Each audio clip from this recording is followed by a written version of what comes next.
So, what do you think? Should I go over maintenance? Well, that might be a little alienating to students without implants, so... Right. Running the support group has been great. It's very local, so the turnout isn't very big, but I get to meet all sorts of people, and community involvement is a huge priority for me. Some of the students in the area have invited me to talk to the students about cybernetics, which is great. This is exactly the kind of thing that kids need to know about.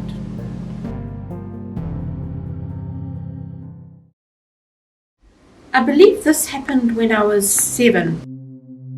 My father took me aside and told me we were going on a vacation to Sydney. Obviously we weren't. My memory is actually pretty hazy surrounding my time in the operation room because neural implants will do that. I just remember being very confused and dazed for a few days. When people say, oh, my IQ went up 5, so I was 10 times stronger, it's an exaggeration. It takes a while to notice, especially when you're younger. I was only around 15 when the degradation started coming to effect, and I don't wish that on anyone. Augmentation is a relatively new thing. Just 20 or 30 years ago, a blink of an eye in global history, it was only in its starting stages. But the ethical question of what gives us value as people, physical prowess, mental ability or social skills, we've been asking that for centuries. Ask anyone in their 60s. How did we used to view the concept of, if you forgive the term, a cyborg? And they'll tell you it was playful, it was science fiction. The Blade Runner movies did not age well. No, they didn't. People's attitudes really only started to change in the 2050s. That was when it went from being augmentation to being an enhancement, a dramatic improvement in one's abilities. That was when people began to object. What are your thoughts? On augmentation? It's a complicated issue.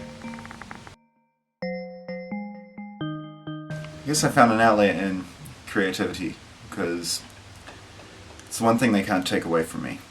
Reach, useless, just get flying. No need for reach if you got a blue deck. Because anti-self-advocacy groups will try to diminish your academic achievements. It happens with school kids. Even if you haven't had any mental augmentations, they can still revoke your special assessment permissions.